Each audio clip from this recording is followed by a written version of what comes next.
বন্ধু তুমি, শত্রু তুমি, এই কথাটাকে খাটে বাবর আজম ও নাহিদ রানার ক্ষেত্রে। গেল রাতেও তারা ছিলেন সতীর্থ, আর আজ থেকে তারা যে যার প্রতিদ্বন্দ্বী দলের অংশ।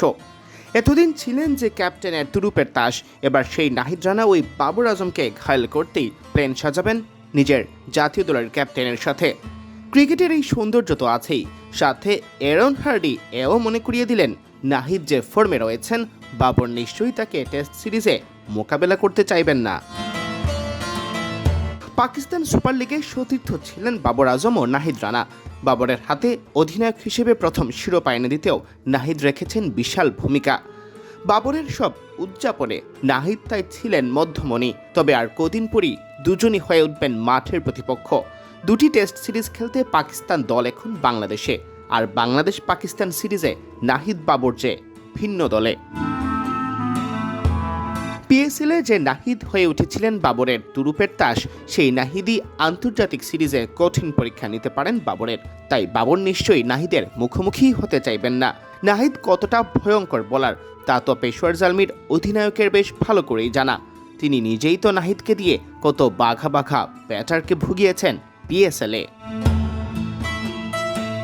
পাকিস্তান সুপার লিগে পেশোয়ার জালমি শিরোপা জয়ের পর টিভি পর্দায় সাক্ষাৎকার দিচ্ছিলেন নাহিদ রানা ও তার সতীর্থ জয়ের অন্যতম নায়ক অ্যারন হার্ডি।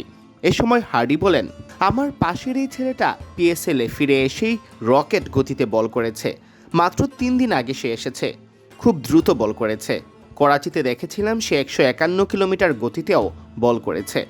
ব্যাটারদের জন্য নাহিদ রানা ভয়ঙ্কর।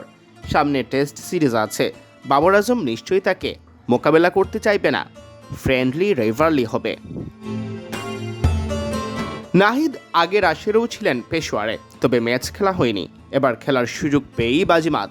হার্ডিকে পাশে রেখে তিনি বলেন, অনেক উপভোগ করেছি।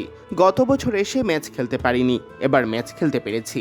ম্যাচ খেলায় অনেক উপভোগ করেছি। চেষ্টা করেছি আমার প্ল্যান এক্সিকিউট করতে এবং প্ল্যান কাজে লাগাতে। আমি অনেক খুশি। পেশোয়ার জালমি নিশ্চয়ই কিছুটা আফসোস করছে। সোনার ডিম পাড়া হাঁসকে গত বছরও তো পেয়েছিল ডেরায়, কিন্তু খেলানো হয়নি কোনো ম্যাচই।